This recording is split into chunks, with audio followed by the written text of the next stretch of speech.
तो भाई अभी तक 96% लोग ऐसे हैं जो वीडियो कंटिन्यू वॉच करते हैं लेकिन चैनल को सब्सक्राइब नहीं किया है। चैनल को सब्सक्राइब करें, नोटिफिकेशन बेल को ऑल पर करें ताकि आपको हमारी हर नई वीडियो की नोटिफिकेशन मिलती रहे और आप कंटिन्यू वीडियो वॉच करते रहें। तो कैसे आप सभी आ चुके हैं एक और नई वीडियो के साथ वापस, और आज की वीडियो हम पढ़ेंगे क्लास 5 का चैप्टर 4 जिसका नाम है परिश्रम की कमाई। परिश्रम अर्थात मेहनत की कमाई। तो आज की वीडियो में हम इसी बारे में पढ़ेंगे कि मेहनत की कमाई जीवन में क्या रंग लाती है, या हमें मेहनत क्यों करनी चाहिए, या सिर्फ हमें मेहनत की कमाई ही क्यों करनी चाहिए।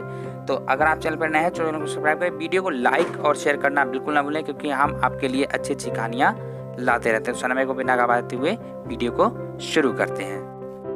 प्राचीन काल अर्थात पुराने समय की बात है। दयालपुर नामक एक गांव में पानी का अकाल पड़ गया। अकाल कहते हैं सूखा पड़ना।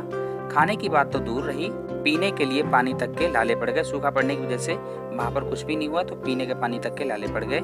लोग अपना गांव छोड़कर दूसरे गांव में पलायन करने लगे, अर्थात एक गांव छोड़कर दूसरे गांव में जाने लगे।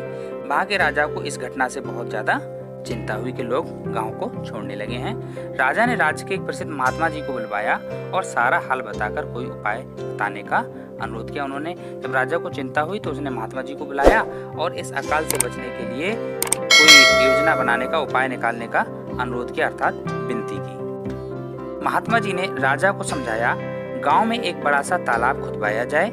तालाब में वर्षा का पानी भर जाएगा जो तालाब की खुदाई करने वाले लोगों को मिलेगा और लोग इससे गांव छोड़कर बाहर भी नहीं जाएंगे।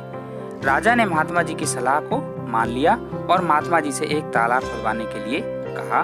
गांव वाले लोग तालाब की खुदाई करने लगे और गांव छोड़कर जाने का इरादा त्याग दिया। तो महात्मा जी के कहने पर राजा को वो सलाह अच्छी लगी और उसने महात्मा जी से कह दिया कि आप ही तालाब खुदवा दीजिए। तो लोग तालाब खुदाने के काम में लग गए और बाहर जाने का इरादा उन्होंने छोड़ दिया।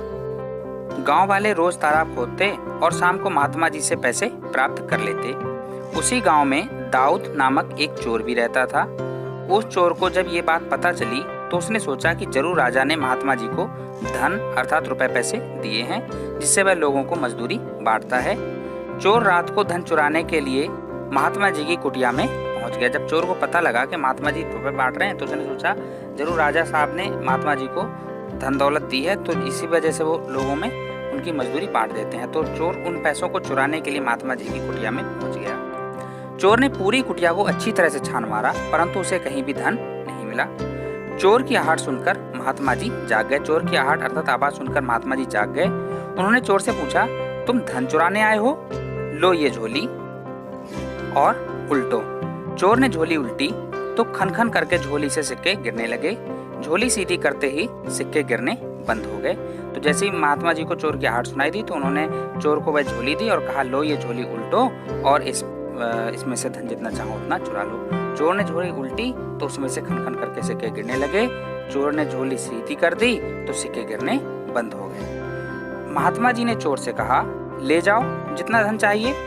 चोर सिक्के उठाने लगा परंतु चोर जो भी सिक्का उठाता वह तुरंत मिट्टी बन जाता। धीरे धीरे सारे सिक्के मिट्टी के बन गए। महात्मा जी ने कहा, ये जादुई धन है, ये उसी को मिलता है जो परिश्रम करता है अर्थात मेहनत करता है। बिना परिश्रम किए लेने से ये धन मिट्टी बन जाता है। चोर की समझ में आ गया कि परिश्रम अर्थात मेहनत करने से ही धन कमाया जाता है। उसने चोरी का विचार छोड़ दिया और दूसरे दिन से वह भी तालाब खोदने के काम में लग गया।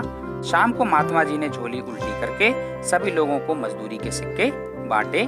कुछ सिक्के उस चोर को भी मिले परंतु इस बार कमाकर चोर बहुत खुश हुआ और उसने कभी चोरी न करने की प्रतिज्ञा की। तो आज की कहानी से हमें शिक्षा मिलती है कि हम चोरी करके अपने जीवन का यापन नहीं कर सकते हैं। चोरी करने से हमें पाप लगता है, इसलिए हमें कभी भी चोरी नहीं करनी चाहिए। मेहनत से कमाकर ही खाना चाहिए। मेहनत की कमाई ही व्यक्ति के जीवन में काम आती है और उसे सुख प्रदान करती है। तो आज के लिए इतना ही, फिर मिलते हैं किसी वीडियो में। जय हिंद, वंदे मातरम।